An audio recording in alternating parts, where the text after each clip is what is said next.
nuestro bloque económico.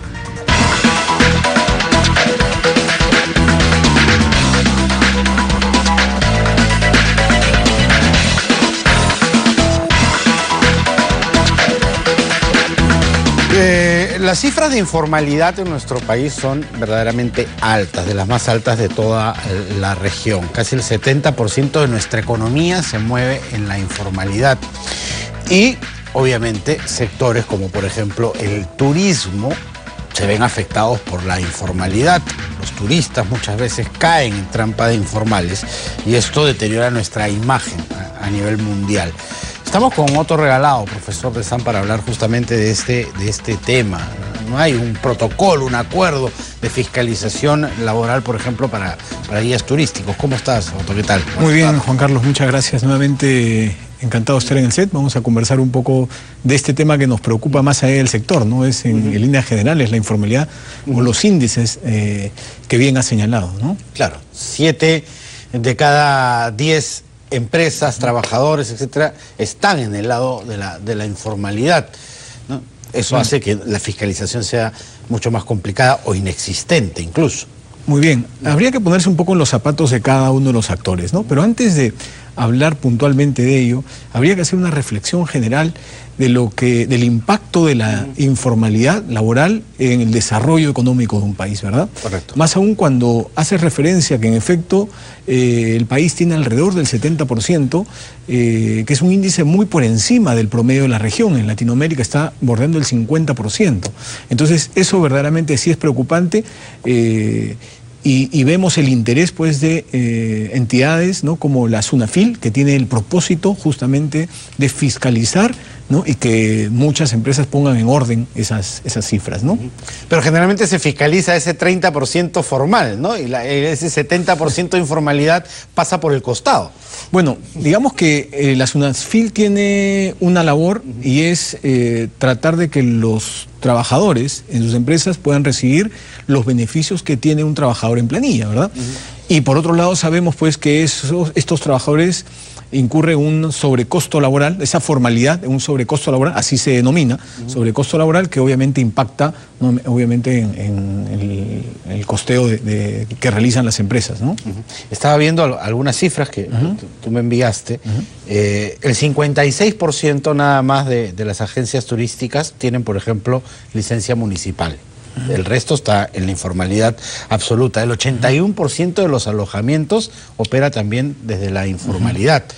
Eso puede repercutir gravemente en el servicio que se le brinda al turista, y eso revierte también en la imagen país, ¿no es cierto? Obviamente, ¿no? Aquí nosotros deberíamos analizar un poco el impacto que tiene en efecto esa informalidad, ¿no es cierto?, en el servicio turístico.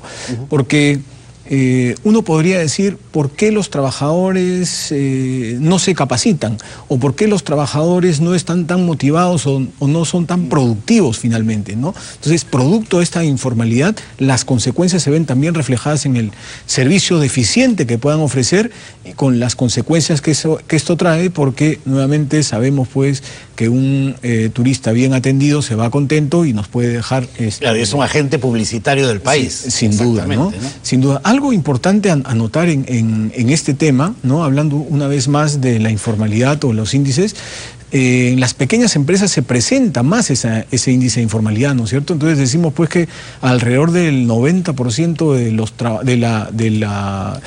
de los trabajadores en las pymes están en esa informalidad, ¿no es cierto? Entonces, la verdad es en el turismo hay varios actores y hay varias empresas, ¿no? Obviamente las compañías de transporte, las cadenas hoteleras son grandes empresas, grandes compañías que de alguna manera tienen en su mayoría, digamos nosotros, ¿no?, solucionado el tema. El problema se presenta en las medianas y en las micro o pequeñas empresas, ¿no? Claro, que generalmente comienzas desde la informalidad esperando crecer y en algún momento hacerte formal, ¿no es cierto? Esa es más o menos la idea de tránsito.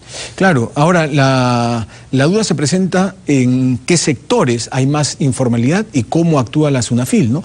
El año pasado, para tener una referencia, porque siempre es bueno tener referencias, la SUNAFIL fiscalizó el sector educación. Entonces, ¿qué cosa detectaron? Detectaron que habían profesores, por ejemplo, que trabajaban a tiempo parcial y que trabajaban en varias instituciones académicas. Pasa lo mismo con los guías turísticos, ¿no? Los guías turísticos trabajan para diferentes empresas. Entonces ellos dicen, si yo trabajo en diferentes empresas, ¿cómo me voy a formalizar? ¿Cómo voy a estar en planilla en una de ellas? Eso sí es posible. ¿Cómo se solucionó en el sector educación?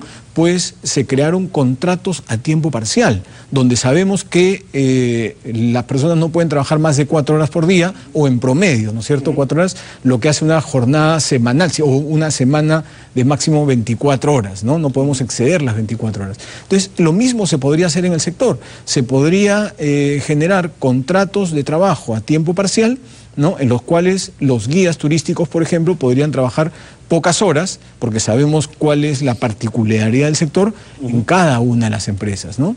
¿Se tiene más o menos el rango, el porcentaje de informalidad, por ejemplo, en ese sector, guías turísticos? Lo que se tiene, por ejemplo, y se sabe, es que después de la agroindustria y la pesca, el sector turismo concentra la mayor informalidad, ¿no es cierto?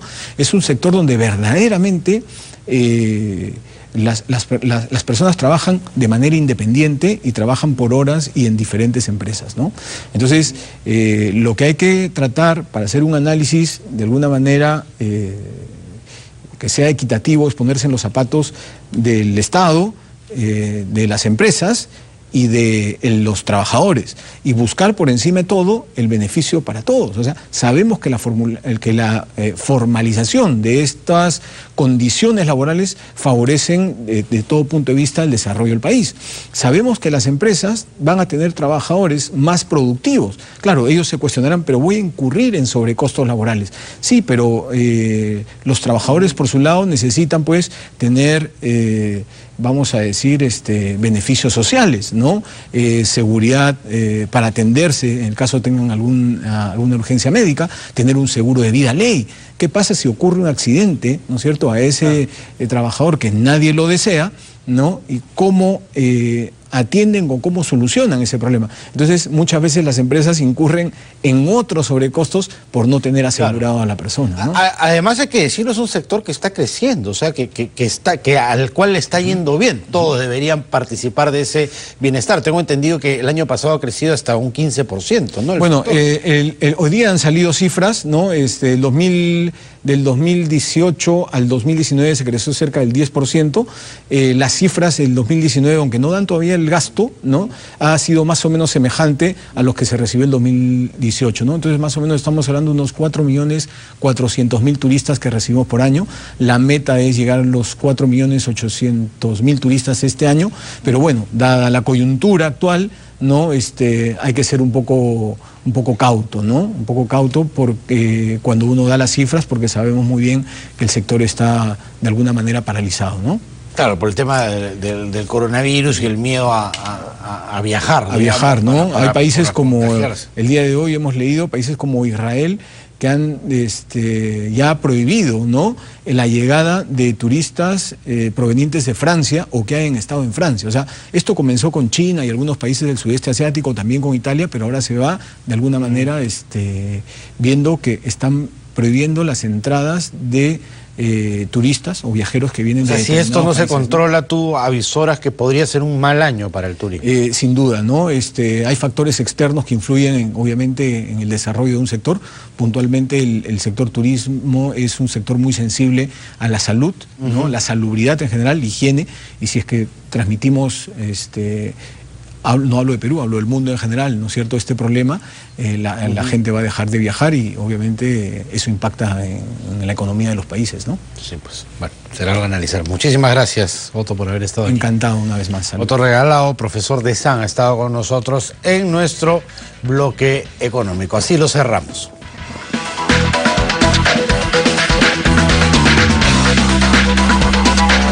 Con 47, vamos a hacer una pausa chiquitita, volvemos con mucho más aquí en Contacto, no se muevan.